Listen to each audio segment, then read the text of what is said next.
tarde a todos. Me chamo Valmoli Gerber, eu sou vice-presidente da Associação Catarinense de Tecnologia, uma associação de tecnologia que tem 40 anos de idade, então construímos uma história muito grande, estamos construindo ainda em Santa Catarina.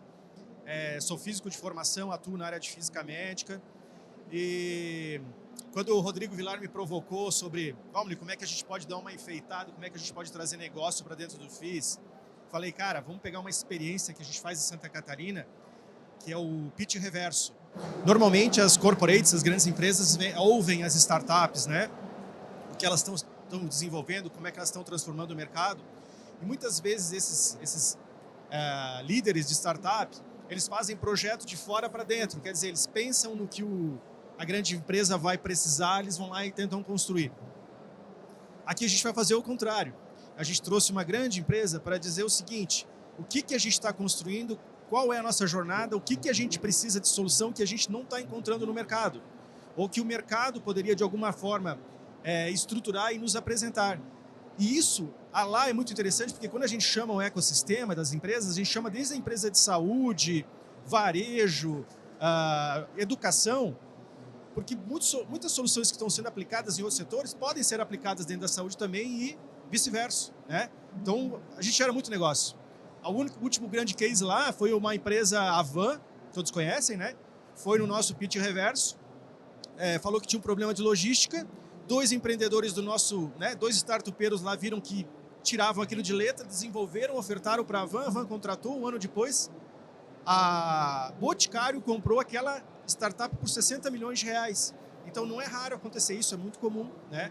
Então é um momento muito importante de a gente saber o que uma grande empresa como a Siemens está procurando. Agradeço a presença do Manuel, que se colocou à disposição, muito gentil, envolvido com a operação ali na raiz, tá? E ele trouxe uma apresentação, vai fazer um discurso para a gente aqui para tentar explicar e vai conseguir, obviamente, o que a Siemens está procurando, o que brilha os olhos dele quando ele vai conversar com o mercado. Manuel, muito obrigado. Fica à vontade, meu caro. Está contigo agora. Bom, Valmoli, obrigado aí pela apresentação. Pessoal, você sabe que eu achei super interessante o desafio, né, do pitch reverso, né, que a gente normalmente está acostumado a escutar muitas boas ideias e a gente nem sempre tem oportunidade como empresa de dizer o que está acontecendo aí fora, até mesmo para facilitar a discussão a respeito do que a gente pode oferecer. Aqui, rapidamente, isso aqui, eu coloquei esse slide aqui só para facilitar o QR Code, tá? Então, quem quiser depois acompanhar a gente pelo LinkedIn, fica à vontade, pode conectar. E para nós vai ser um prazer poder discutir outros temas além disso. Eu, na Siemens, hoje, eu sou executivo dentro de uma área que a gente chama de Enterprise Services. Na verdade, é como se fosse uma área de soluções, né? Então, a gente trabalha com todo o portfólio da Siemens, desde a parte de análise de laboratório, passa por toda a parte de imagem e tal, e mais recentemente, com a aquisição da Varian também, a gente acaba ofertando produtos que realmente, na verdade, a gente oferta soluções que elas sejam transversais ao portfólio. E o que a gente, conversando, assim, poxa, o que a gente pode trazer, né, de conteúdo para vocês, até para ajudar na hora de definir o que esse mercado está pedindo, tá? Falando rapidamente da Siemens, né, então, inovação é uma coisa que a gente vive desde sempre, né? Então, só para vocês terem uma ideia aqui, são mais de 24 mil registros, né, de direito de propriedade intelectual, dos quais a gente já tem 15 mil patentes. Ali em cima, 84 soluções baseadas em AI, 70%, olha a importância que a gente tem, né? 70% das decisões clínicas passam de alguma forma pela tecnologia que a gente provê. E isso, mais do que orgulho, dá um senso de responsabilidade enorme, né? Porque a gente sabe a relevância que acaba tendo dentro da cadeia. Só que não adianta nada a gente ter tudo isso sem ter ali os 71 mil colaboradores que estão espalhados pelo mundo inteiro e, de alguma forma, fazendo com que isso tudo possa se tornar realidade, tá? Mas a ideia hoje aqui não é só falar disso, é falar também de mercado. E é interessante isso daqui, Valmoli, porque a gente, quando estava estudando, né, a gente foi buscar 3 fontes importantes de informação e a gente pegou o Advisory Board, a Wolters Kluwer e também a PwC. Espera aí. Pronto. E aí a grande pergunta era, né, o que essas empresas de mercado estão olhando como tendência ou como desafio para a área da saúde nos próximos anos, né? E aí, apesar de estar muito, vamos dizer, está muito pesado esse slide, eu faço highlight em alguns pontos, ó. Tá todo mundo falando em otimização de workflow, tá todo mundo falando de custo. Também fala que, na verdade, deslocou um pouquinho, tá? Imagina que isso daqui é um ponto para baixo, tá, pessoal? Na parte de reter staff, a parte de pessoas ali também, e também o tema de força de trabalho ali. Quando você vai à parte de health equity, ou seja, o acesso à saúde, é um tema também hoje muito sério. Aqui também fala disso, e lá também comenta. E aí, quando a gente vem no último ponto que está aqui, é quando a gente fala da relação, né, entre os pagadores, na parte de interoperabilidade e na parte da digitalização da saúde. E aí você fala o seguinte, Manuel, realmente eles têm um certo alinhamento, né, nessa visão futura de mercado. E aí quando você olha essa outra publicação que a gente foi pegar, fala a mesma coisa, ou seja, de novo está deslocado aqui, é o problema na adoção da tecnologia de informação e mais aqui na parte de workforce. Você sabe o que me assustou quando a gente fez esse slide? Os 3 de cima são informações absolutamente atuais. E a parte inferior do slide foi publicada, né, na NIH, só que é de 2003. Ou seja, desde 2003 a gente vem vivendo isso. Então não é nem mais tendência, ou seja, é uma realidade que a área da saúde não está conseguindo ter habilidade para passar por isso. E é disso que a gente vai falar um pouquinho, né? Quando a gente olha, pensando Siemens agora, tá? Os nossos focos estratégicos são basicamente em 3 grandes blocos baseados em todas as evidências que a gente coletou. Primeiro, como é que a gente consegue trabalhar o cuidado personalizado? Como que a gente consegue melhorar a excelência operacional? E vocês viram ali uma série de publicações dizendo que essa é uma das grandes dores. E depois, como é que a gente consegue transformar o sistema do cuidado? Ou seja, como é que esse cuidado pode chegar nas populações? E quando a gente olha isso, pensando especificamente, né, no cuidado personalizado, gente, a cada segundo uma pessoa morre de câncer ou de doença cardiovascular no mundo, né? E eu sou completamente diferente e todos nós somos diferentes, né? Então, como é que você consegue garantir o cuidado de uma maneira uniforme numa população tão diversa? Uma outra estatística importante, né, que o número de novos casos de câncer vai sair de 18 milhões em 2020 para mais ou menos 30 milhões em 2040. O que isso daí significa? Significa que vai ter um aumento nessa população em torno de 65%. E o que assusta mais, pessoal, é isso aqui. É uma taxa anual de crescimento, infelizmente, de quase 3%. E desses casos todos que surgem, eu queria chamar a atenção para vocês de que mais de 12% desses novos casos são câncer de pulmão. Mas, Manuel, por que você está falando tão especificamente de câncer de pulmão?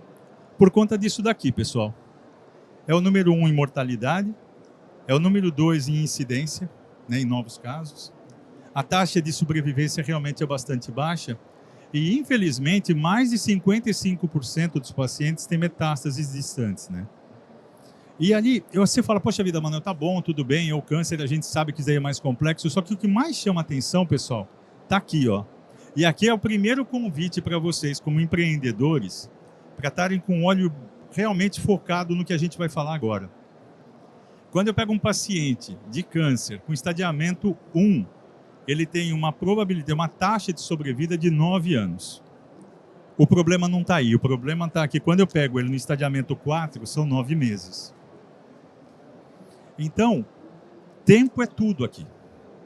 Então, como é que eu consigo, de alguma forma, e aqui é o grande link para o que a gente queria comunicar para vocês, como é que eu consigo organizar a jornada desse paciente para que ele não tenha que ficar tanto tempo na fila entre o estadiamento 1 e o 4, porque a gente viu que a vida dele ali está em risco.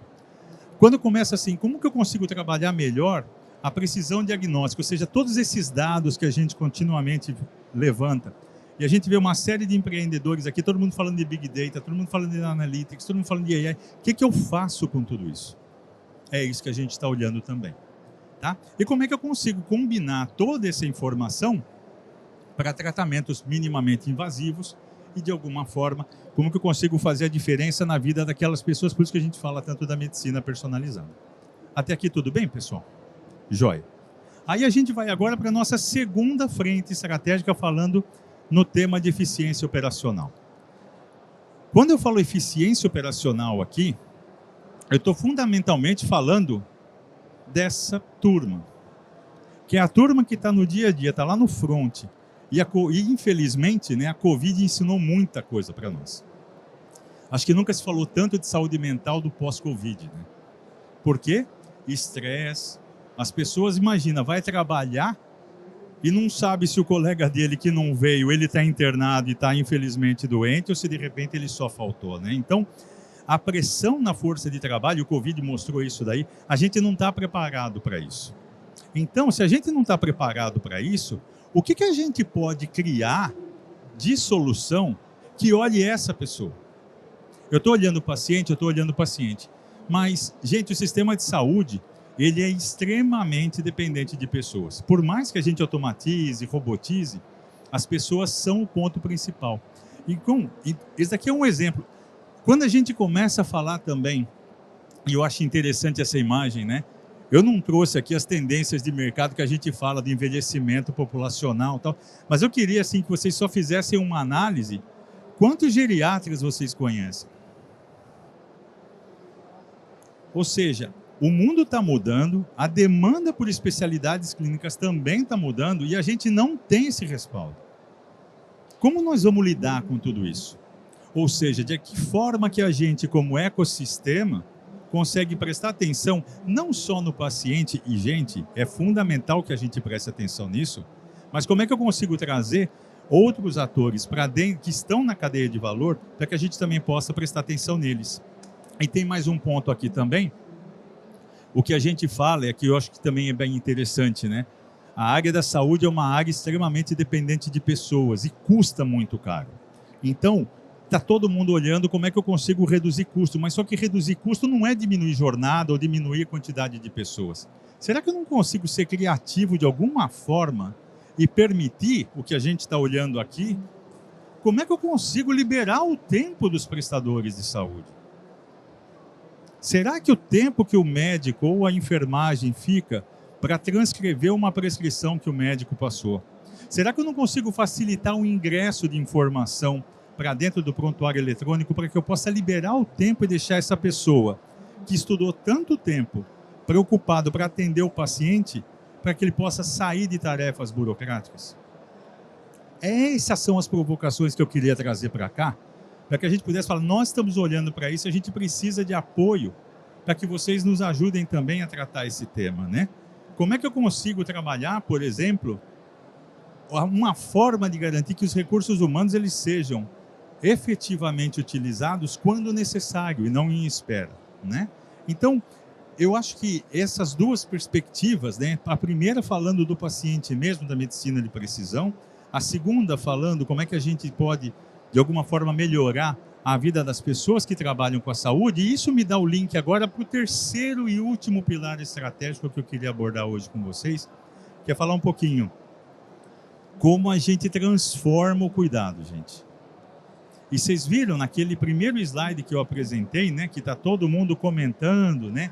Aí a gente vê a Price falando, a gente vê o Advisory Board falando do tema de equidade, que de equidade é disso que nós estamos falando, gente.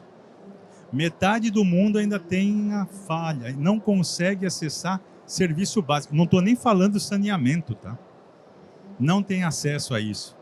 São realidades que a gente não enxerga aqui, graças a Deus, mas infelizmente pelo mundo afora isso é o que mais acontece. Pra vocês terem uma ideia, no Vietnã, gente, só 23% dos casos de AVC conseguem chegar dentro da janela de 6 horas.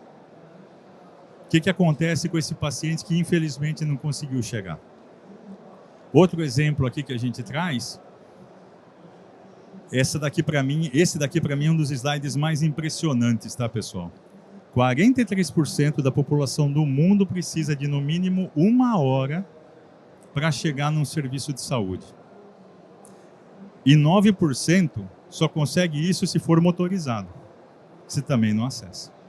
Ou seja, o mundo ele tem um desequilíbrio medonho em termos de equidade de acesso. O que a gente pode fazer juntos? Né? Então, a gente vai trazer aqui algumas ideias. Como é que eu consigo trabalhar, por exemplo, de forma a priorizar não só o acesso, né, a disponibilidade, mas que também seja algo que, em termos de custos, seja absolutamente factível de ser realizado. Outra forma, como é que eu consigo mudar a rotina para trazer realmente para dentro do sistema de saúde quem realmente precisa? E, finalmente, como é que eu consigo conectar essas unidades todas de uma maneira mais smart, como a gente costuma dizer. Então, vamos assim, de uma maneira geral, esse é um overview. Eu falei assim, Manuel, mas tudo bem, você está vindo com um pouco de teoria, então eu queria apresentar para vocês agora alguns exemplos do que a gente tem feito, para vocês terem uma ideia da dimensão de onde que a gente pode, juntos, como ecossistema, entregar algo disruptivo, né? Olha que legal, isso aqui foi no Quênia, tá, pessoal? Vocês imaginem a dificuldade para você poder colher uma amostra de sangue lá no Quênia e levar para um laboratório. Então, uma das soluções, detalhe, vou contar aqui um segredo para vocês, foi uma startup, tá? Que trabalha com drones. Eles inventaram exatamente essa solução. Gente, drone todo mundo já conhece, mas a forma como ele trabalha, desloca o drone, logicamente eu tenho um profissional da assistência lá fazendo a coleta, e esse transporte é feito através do drone. Então isso aqui é legal, que é um projeto que a gente fez lá no Quênia, né, nas áreas rurais, para poder trazer o sangue que eu colho para eu poder fazer o transporte para os laboratórios centrais. Um outro exemplo que eu acho bem legal, que eu selecionei para trazer para cá, por exemplo, vocês imaginem aqui lá em Angola também, o parto não é tão simples, né, quando a gente fala dessas aldeias mais remotas, né? Então, como é que a gente consegue, de alguma forma, trabalhar com serviços remotos, seja telemedicina, seja qualquer outra forma, e é por isso que acho que é tão rica essa discussão aqui, para que a gente possa trazer, na verdade, permitir a essas pessoas que vivem nessa situação um pouco mais afastado, que possam realmente usufruir do sistema de saúde como todo mundo merece. Mais um ponto aqui, esse caso foi muito legal, foi em Portugal, e Évora é uma cidadezinha um pouco ao sul de Lisboa, e ali é uma cidade preponderantemente idosa, vamos dizer assim, né? Então tem uma característica mais assim, e consequentemente a gente sabe, né, que com o avanço da idade, as doenças crônicas e tudo mais, então eles têm um tema muito sério lá de doenças cardiovasculares. Agora, como é que eu consigo monitorar um paciente crônico, cardíaco, que está distante numa área um pouco mais afastada da cidade principal? E é bem legal, porque é uma solução que a gente oferece, manda para a casa do paciente dispositivos Bluetooth, pessoal, absolutamente. Eu tenho um esfígmo, eu tenho um esteto, eu tenho um glicosímetro, eu instruo esse paciente como fazer essa ferição, seja da pressão, seja do nível de glicose e tudo mais, e essa informação volta para mim, e eu, como instituição de saúde, faço o monitoramento dele antes que ele agudize. Ou seja, eu trabalho com o paciente crônico no basal dele antes que ele agudize, porque senão vai ser muito mais complicado, até mesmo para transportá-lo. Então aí, é mais uma ideia que está implementada e realmente funcionando bastante bem. Esse daqui é o seu Antônio Rosa pessoalmente, tá, pessoal? É ele mesmo, né? Aqui, uma coisa que já está bastante divulgada, né? Esse daqui é um caso lá nos Estados Unidos, que também existem áreas rurais lá dentro, áreas um pouco mais distantes, em que a gente tem as carretas com mamografia, mas não adianta nada eu só fazer a aquisição da imagem se eu não tiver tempo de tratar essa imagem apropriadamente. Então, isso aqui também. Isso aqui é um outro caso bastante legal lá no Vietnã, que foi o que a gente comentou, né, do caso do AVC, né? Então, como é que a gente consegue levar o serviço de monitoramento de pacientes AVCizados, de pacientes que têm eventualmente sofrido um AVC, de uma maneira remota também? E aqui, pessoal, eu acho que é uma tendência bem legal que todos vocês que têm interesse nisso comecem a olhar também, que é o foco na sustentabilidade, né? E estou saindo aqui do discurso, estou saindo do jargão aqui. Vocês sabiam que se a área da saúde ela fosse um país, ela ia ser o 5º país mais poluente do mundo? E a gente fala isso não é com orgulho, a gente fala triste isso porque assim, quando eu falo de ressonância, eu estou falando do consumo de hélio. Quando eu falo da ressonância, eu estou falando de consumo de energia. Quer queira, quer não, tudo isso aí aumenta muito a pegada ambiental da área da saúde. E todos nós que estamos aqui, a gente tem a responsabilidade de o que a gente pode fazer para diminuir essa pegada ambiental, né? Então, assim, existem uma série de dispositivos que controlam, que ao invés da ressonância desligar para depois você fazer o setup no dia seguinte, na verdade não desliga, mas o que você pode fazer para de repente colocar em um stand-by que seja interessante para que essa máquina ela reative o mais rápido possível, mas que você efetivamente não tenha um consumo tão alto de energia também. Então a gente já começa a falar de Green Radiology, ou seja, daí é bastante interessante. O que a gente pode oferecer de alguma solução que consiga reduzir a pegada ambiental? E aqui mais um tempo também falando de pegada ambiental, dentro da nossa área de diagnóstico, né? Ou seja, melhorias na automação que permitem que você tenha uma perda menor dos tubetes que você está transportando as amostras. Então esse caso aqui também é super legal lá na Índia, que conseguiram reduzir mais ou menos 5,2 toneladas de desperdício, né, de lixo plástico, né, no meio ambiente, só porque você repensa a forma como a cadeia funciona. Tá bom? Então vamos ler, era isso que eu queria hoje contar para vocês, então fico aqui aberto para conversas, para eventualmente qualquer dúvida que vocês queiram ter. Tá bom? O pessoal está me ouvindo nesse microfone? Tá. Eu vou fazer o seguinte, eu vou abrir para perguntas. Como aqui é um pitch reverso, aqui a gente quer saber realmente a dor lá no dia a dia. Alguém quer fazer alguma pergunta para o Manuel? Então eu vou fazer, Manuel. Não pode fazer. Hoje, você como uma porta de entrada para a inovação externa para dentro da Siemens, certo? O que te brilha os olhos?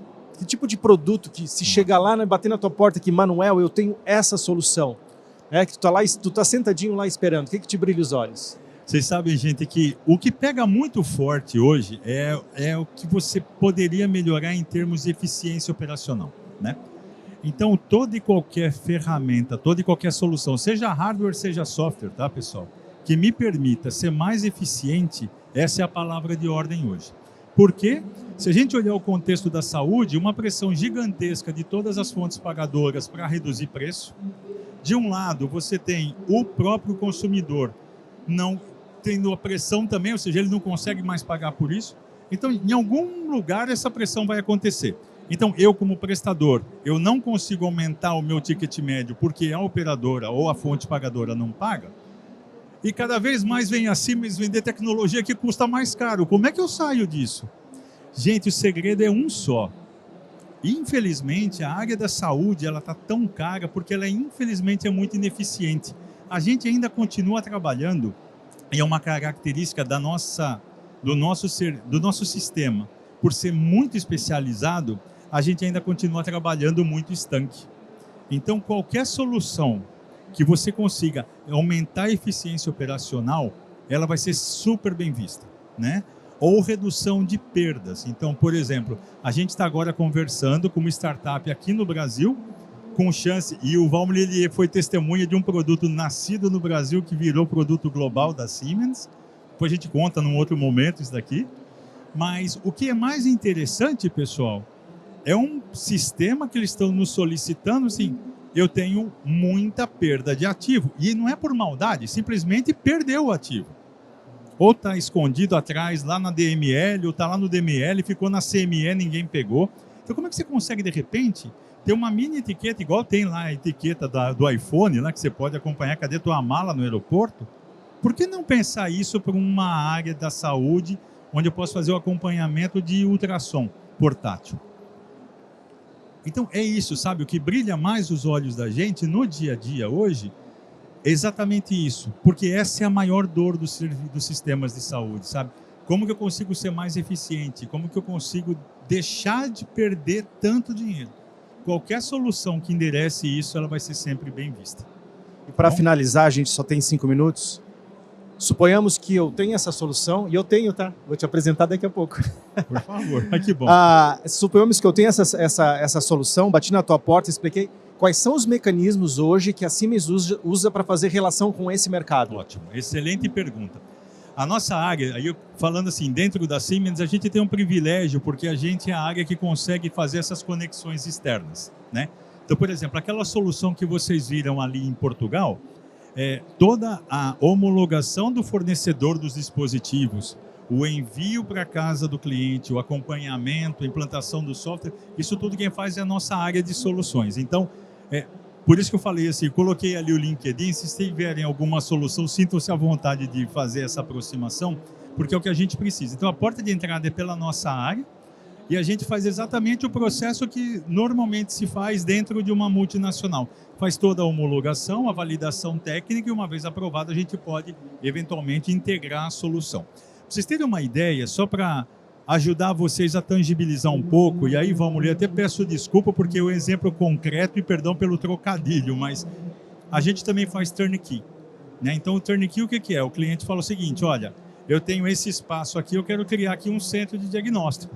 Só que eu não quero correr atrás de obra nem nada. Gente, eu não estou fazendo propaganda da Siemens, eu só estou falando isso para vocês verem o paralelo que pode ser feito. E o que a gente faz? A gente não é construtora, mas eu preciso entregar um serviço de construção. Eu não sou hoje um provedor de soluções de ativos, de rastreio de ativos, mas por que não integrá-los numa solução que eu tenho? Então, no caso do turnkey é isso. A gente homologa a construtora, traz a construtora para dentro e para o cliente é a Siemens quem está fazendo. Aumenta a minha responsabilidade? Lógico. Mas é uma oportunidade de mercado bem interessante que a gente tem interessado e uma vez encontrando uma solução que atenda a nossa necessidade, o processo é exatamente o mesmo. Tá bom? Manuel, te agradeço aí a aula que você deu para a gente, dessa percepção de mercado, desses indicadores, tá? E, pessoal, o Manuel vai estar por aí também, quem tiver interesse em conversar com ele depois, tá? Essa é a intenção aí, a gente, de alguma forma, gerar negócio. Muito obrigado, meu cara. Obrigado você. Obrigado, gente.